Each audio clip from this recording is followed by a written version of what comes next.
옛날 옛적 어느 마을에 자식이 없는 노부부가 살고 있었습니다.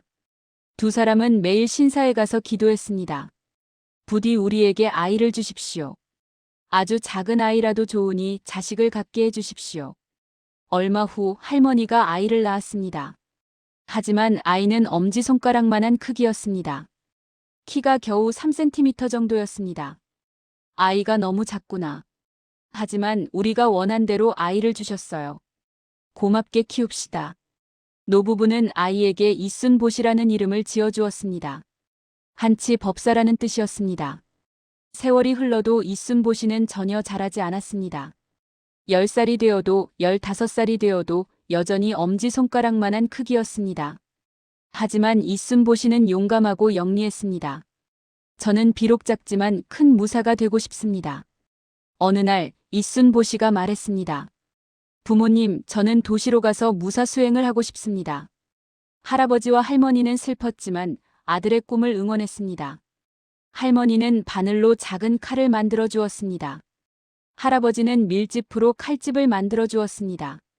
이순보시는 나뭇잎을 배 삼아 젓가락을 노 삼아 강을 따라 교토로 향했습니다. 교토에 도착한 이순보시는 큰 저택을 찾아갔습니다. 문을 두드렸지만 너무 작아서 아무도 알아채지 못했습니다. 여기 있어요. 밑을 보세요. 귀족 영주가 놀라며 내려다보았습니다. 이렇게 작은 사람이 있다니. 무슨 일로 왔느냐? 저를 무사로 받아주십시오. 열심히 일하겠습니다. 영주는 신기하게 여겨 이순보시를 받아들였습니다. 이순보시는 영주의 딸 공주를 모시게 되었습니다. 작은 키 때문에 처음에는 사람들이 비웃었습니다. 하지만 이순보시는 성실하고 용감했습니다. 어느 날 공주가 사당에 참배하러 가는 길에 이순보시가 따라갔습니다. 갑자기 거대한 도깨비가 나타나 공주를 납치하려 했습니다. 이 처녀를 내놓아라. 이순보시는 두려워하지 않고 앞으로 나섰습니다. 공주님을 건드리지 마라. 도깨비는 이순보시를 보고 웃었습니다. 이 작은 것이 감히. 도깨비는 이순보시를 한 입에 삼켰습니다. 하지만 이순보시는 도깨비 뱃속에서 바늘칼로 마구 찔렀습니다. 아야, 아파. 도깨비는 고통을 참지 못하고 이순보시를 뱉어냈습니다. 이순보시는 계속해서 도깨비의 눈과 코를 찔렀습니다. 도깨비는 결국 도망치며 작은 방망이 하나를 떨어뜨렸습니다. 공주가 그 방망이를 집어들었습니다. 이것은 소원을 이루어주는 마법의 방망이에요. 공주는 이순보시를 바라보며 말했습니다. 이순보시님, 당신의 소원은 무엇인가요? 저는 보통 사람만큼 키가 크고 싶습니다. 공주가 방망이를 흔들자 이순보시의 몸이 점점 커지기 시작했습니다. 키가 180cm가 넘는 훌륭한 청년이 되었습니다. 영주는 크게 기뻐하며 말했습니다. 이순보시, 내가 내 딸을 구해주었구나. 너야말로 진정한 무사다. 이순보시와 공주는 혼인했고 이순보시는 훌륭한 무사가 되었습니다. 고향의 부모님을 모셔와 함께 행복하게 살았습니다.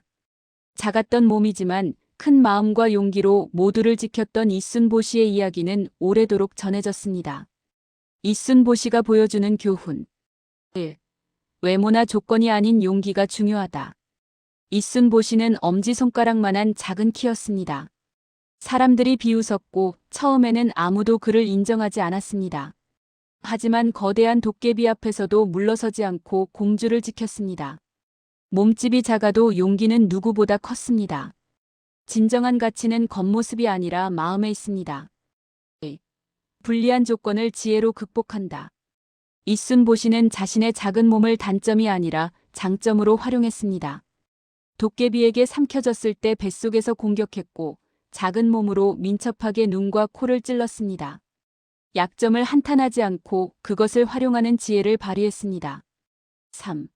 꿈을 포기하지 않는 집념. 부모님과 마을 사람들은 이순보시가 그렇게 작아서는 무사가 될 수 없다고 생각했습니다. 하지만 이순보시는 무사가 되겠다는 꿈을 포기하지 않았습니다. 나뭇잎 배를 타고 교토로 갔고 귀족집에서 일하며 기회를 기다렸습니다.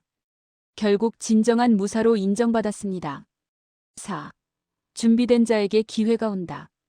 이순보 씨는 바늘 칼 하나만 가지고 있었지만 그것을 항상 차고 다녔습니다. 도깨비가 나타났을 때 그 작은 칼이 큰 역할을 했습니다. 작은 준비라도 소홀히 하지 않았기에 중요한 순간에 승리할 수 있었습니다. 5. 진정한 가치를 알아보는 눈. 공주는 이순보 씨의 작은 외모가 아니라 용감한 마음을 보았습니다. 소원을 이루는 방망이로 자신의 소원이 아니라 이순보 씨의 소원을 먼저 물었습니다. 영주도 처음에는 신기하게만 여겼지만 결국 이순보 씨의 진가를 알아보고 사위로 받아들였습니다. 사람의 진정한 가치를 보는 눈이 중요합니다.